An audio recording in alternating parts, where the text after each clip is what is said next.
Hello. I don't have a ton to say because not a lot's going on. I've got 9 treatments left, and I feel great. The only thing I'll say is I have been getting tired. I'm not gaining weight anymore. I've kind of leveled out, but I'm still higher than I want to be. I think 185, something like that. Looking forward to the end of the chemo, looking forward to the end of the radiation. On the other side, I must say that I have become a little concerned, just a little bit, that after the treatment's done, then they wait a couple of weeks and then we do an MRI to see how things are going. And I'm just a little touch concerned about that.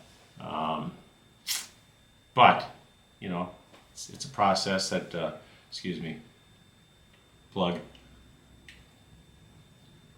It's a process that I have to go through, so it is what it is. Nothing, again, the only thing that's really changed is a little bit of hair loss. It started off as a little hole of baldness right here.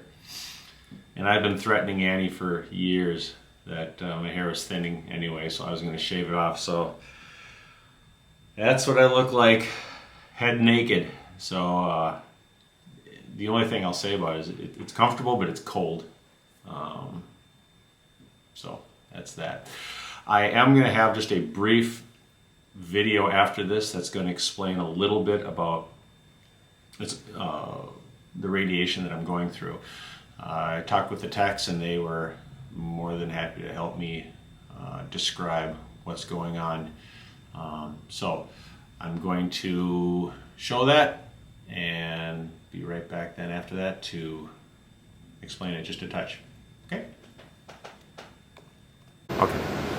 So this part of the machine is called the collimator here, and then that can change its shape depending on which, how we want to treat. The radiation beam, right? Correct, yep. So the radiation actually comes out where that light field is lit up right now, where you can see it barely peeking through there. So all these little finger-like pieces in the machine are called MLC, which is Multileaf collimator. And those little pieces are like 2.5 to 3 millimeters wide. Okay. So what they do is the planning team with Dr. Moniak move those little pieces and then they form a pattern. So they are constantly moving throughout your treatment. So that way they open in areas we want to treat and then move out to areas to block critical structures that we don't want to treat. Okay. So it moves always in the same pattern. So every day we take a CT scan. We match that to your initial CT scan by shifting millimeters to get your head perfectly in position. And then it constantly will do that same pattern as it rotates around your head. So okay. Those little finger-like leaves are constantly moving in a pattern to deliver the treatment around you. So as you can see, it's pretty high-tech stuff I'm dealing with. Now, one thing that she didn't talk about is that, I asked her later on, was what happens to the radiation that isn't blocked by those MLCs? And she said, really not to worry, because the cancer cells cannot handle radiation. They die.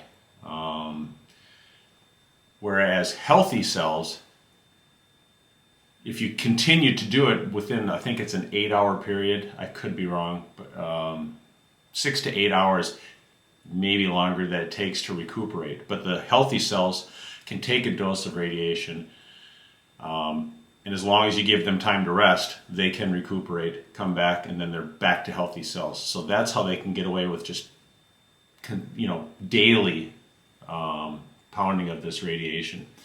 So again, I don't have too much more time left after here, just over a week, and we'll see how things turn out.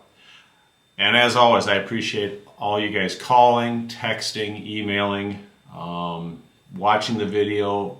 Any questions you have about anything, I'm an open book. I think you guys know that. I really, truly appreciate all your support. So thank you so much. Until the next one, talk to you later.